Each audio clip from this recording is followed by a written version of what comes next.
तो finally guys, जो शारदा की मांग्यू सारिंगन की एबिलिटीज क्या है वो जो है बोरुटो चैप्टर 2 ब्लू ओटेस के चैप्टर 21 के स्पॉयलर्स के अंदर में हमें बता दी गई है। और उसे जो है मैंने डिटेल के अंदर में कवर किया है, तो उसके तुम्हें वीडियो का लिंक तुम्हें डिस्क्रिप्शन के अंदर में मिल जाएगा, तो उसे जाकर चेकआउट कर लेना। और अगर वो वीडियो अगर देखी है तो तुमने तो जरूर नोटिस किया हो कि जो शारदा की जो मांग्यू सारिंगन की जो एबिलिटी है वो जो ओबितो जो एबिलिटी है उससे जो कहीं ज्यादा मतलब की सिमिलर है। तो कभी न कभी तो तुम्हारे दिमाग में सवाल जरूर आया होगा कि जो है ओबितो की जो कामुई है और शारदा की जो न्यू मांग्यू सारिंगन है उसमें से जो कौन सबसे ज्यादा पावरफुल है। और अगर उन दोनों की अगर एबिलिटी वाइज अगर देखा जाए सिर्फ, और अगर हम उनकी स्किल को अगर साइड भी कर दे तो आखिर उनकी एबिलिटी में जो कौन सा ज्यादा यूजफुल एबिलिटी है, तो आज इसी के बारे में जो है मैं कंपेयर करूंगा। तो वीडियो को एंड तक जरूर देखना और तुम मुझे बताना कि तुम्हारा फेवरेट मांग्यू सारिंगन कौन सा है, कमेंट्स में इसके बारे में जरूर लिखना। तो शुरू करते हैं सबसे पहले आज की इस कंपैरिजन वीडियो को, जिसके अंदर सबसे पहले जो है मैं यहाँ पे ओबितो की जो है कामुई को यहाँ पे एक्सप्लेन करने वाला हूँ, और उसके बाद फिर मैं शारदा कामुई को भी एक्सप्लेन करूंगा। और इसके बाद फिर मैं इन दोनों की वीकनेस भी बताऊंगा कि आखिर इनकी वीकनेस क्या है,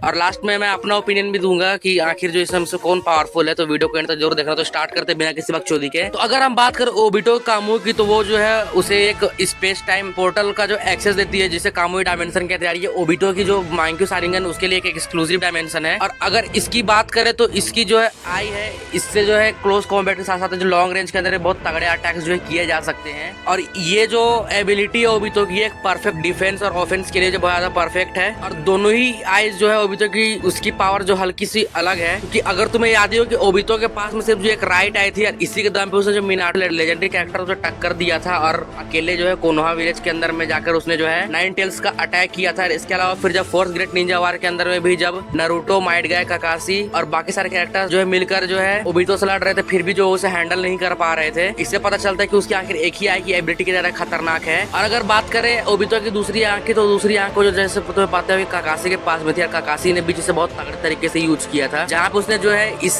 आई की पावर का यूज करके जो देदारा के हाथ को जो है डैमेज किया था। और इसके अलावा भी उसने जो है बहुत सारे जो कांड करके रखे हुए हैं अपने मांग्यू सारिंगन के दम पे। तो अगर बात करें कि एग्जैक्टली जो है ओबितो की जो लेफ्ट और राइट आई की पावर क्या है, तो इसे मैं जो यहाँ पे अभी डिटेल में कवर कर रहा हूँ, जहाँ पे तुम्हें जो मैं इसे छोटे छोटे जो डिटेल्स भी बताऊंगा कि आखिर दोनों का वर्क क्या है। तो अगर सबसे पहले बात करें ओबितो के राइट आई की, जो कि ओबितो के पास खुद थी, तो वो जो है उस आई की पावर की मदद से जो है अपने आप को इंटेंजिबल बना सकता था और उसे जो अनटचेबल भी हो जाता था वो। इसकी वजह से कोई भी डायरेक्ट अटैक जो है उसे कांटेक्ट में कभी भी आएगा नहीं, क्योंकि वो जो अपने बॉडी पार्ट्स जो कामुई डायमेंशन में जो भेज सकता है। इसकी वजह से जो है ओबितो अपने आप को लिटरली जो इनविंसिबल बना लेता है। और ऐसा हमने कई मोमेंट्स पे जो ओबितो को ऐसा करते हुए देखा है कि मदद से वो खुद को या फिर किसी भी पर्सन को जो कामुई डायमेंशन के अंदर में भी जो टेलीपोर्ट कर सकता है। इस आई की जो सिर्फ एक ही लिमिटेशन है कि जब हम इसे अटैक करते हैं तब जो हम इसे डिफेंस नहीं कर सकता। जब इसमें हम जो है इंटेंजिबल होता है कोई भी यूजर, तो वो जो समय अटैक नहीं कर सकता है। अगर इसके अलावा बात करें तो ओबितो की जो राइट आई बहुत ज्यादा यूजफुल है किसी भी क्लोज कॉम्बैट के अंदर में। तो वहीं अगर हम बात करें ओबितो की लेफ्ट आई की, जो कि काकाशी के पास में थी, तो देखो उस आई की पावर जो थोड़ी सी अलग थी ओबितो के राइट आई से, क्योंकि जो काकाशी के पास जो आई थी उसकी मदद से जो है काकाशी किसी भी लॉन्ग रेंज के अंदर में किसी भी अटैक को जो है यहाँ पे गायब कर सकता था, या फिर जो है कामुई डायमेंशन को जो है अपीयर करके जो उस ऑब्जेक्ट को जो उस कामुई डायमेंशन के अंदर में जो है एक डिस्टेंस से भेज सकता था। इसका यूज करके काकाशी ने जो है as a long range weapon की तरह से यूज करके जो है इसे देदारा के आर्म पर अटैक किया था। इसके अलावा काकाशी ने जो है पेन के मिसाइल्स को भी जो है यहाँ पे कामुई डायमेंशन के अंदर में टेलीपोर्ट किया था। देखा जाए तो काकाशी ने जो मोस्टली इसे जो एक लॉन्ग रेंज स्नाइपर की तरह जो इसे यूज किया है, और ये भी जो बहुत तगड़ी एबिलिटी है। लेकिन इसकी मदद से काकाशी खुद को टेलीपोर्ट नहीं कर सकता, ना ही वो अपने आप को इंटेंजिबल बना सकता। ओबितो की जो मांग्यू सारिंगन है उसकी जो फुल पोटेंशियल है हमें जो काकाशी ने दिखाई थी फोर्थ ग्रेट निंजा वॉर के टाइम पे। जब तुम्हें याद ही होगा कि जब कागुया के अगेंस्ट में नारुतो, सास्के, साकुरा जो बैटल कर रहे थे, उसमें काकाशी बहुत ज्यादा हेल्पलेस हो जाता है। लेकिन ओबितो जो है कुछ टेम्पररी टाइम के लिए जो काकाशी को अपनी दोनों मांग्यू सारिंगन के साथ साथ में 6 पाथ का चक्रा भी देता है। इसकी वजह से काकाशी ने जो है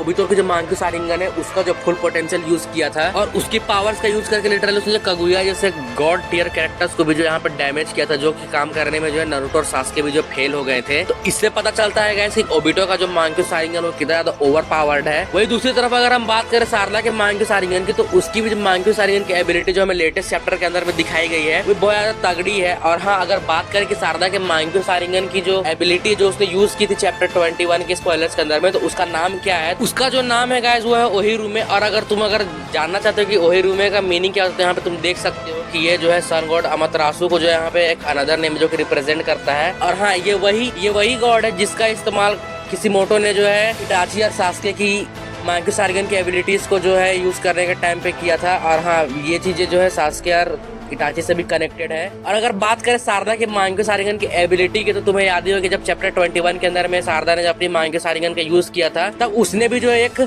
अजीब सा पोर्टल जैसा यहाँ पे कुछ स्पेस टाइम में अनलॉक किया था, जिसकी वजह से जो है रियू ने जितने भी अटैक जो है सारदा और बाकी सारे लोगों पर किए थे, वो अटैक जो उस पोर्टल के थ्रू जो सक हो जा रहा था। तो इस हिसाब से तुम ये कह सकते हो कि सारदा की जो मांग्यो सारिंगन की एबिलिटी है वो भी उसे एक इस टाइप का स्पेस टाइम निंजुत्सु जो प्रोवाइड करती है, जिसकी मदद से जो है वो किसी भी ऑब्जेक्ट को या फिर अटैक को जो है अपने रेडियस के अंदर में जो है वो कैप्चर कर सकती है। और ये एक तरीके से देखा जाए तो ओबिटो और पेन की जो पावर्स है उसका मिक्स है, जहाँ पे जो है ओबिटो की कामुई की तरह जो वो एक स्पेस टाइम निंजुत्सु का जो है पोर्टल ऑफर करती है, तो वहीं पे जो है ये बिल्कुल पेन की चिबाकू टेंसे की तरह जो एक बहुत ज्यादा स्ट्रॉन्ग अट्रैक्टिव फोर्स जनरेट करती है, जिसकी वजह से जो किसी भी टारगेट को जो उसके अंदर वो ट्रैप कर सकती है। तो देखा जाए तो सारदा की जो एबिलिटी है वो जो है बहुत ज्यादा मतलब कि दोनों की एबिलिटी से मिक्स है। और हाँ, इस एबिलिटी का एक और प्लस पॉइंट ये है कि सारदा जैसे मल्टीपल अटैक्स को जो है क्रिएट कर सकती है, लेकिन इसकी एक दिक्कत ये है कि सारदा को जो है इस अटैक को एक्टिवेट करने के लिए जो उसे उस अटैक को देखना पड़ेगा, तभी जो वो उस अटैक को जिस पोर्टल के अंदर में अब्सॉर्ब कर सकती है। अब देखो, ये अटैक तो परफेक्ट है और सारदा जो इसे एज अ ऑफेंस भी यूज कर सकती है और कई बार जो है किसी अटैक से बचने के डिफेंस के रूप में भी यूज कर सकती है।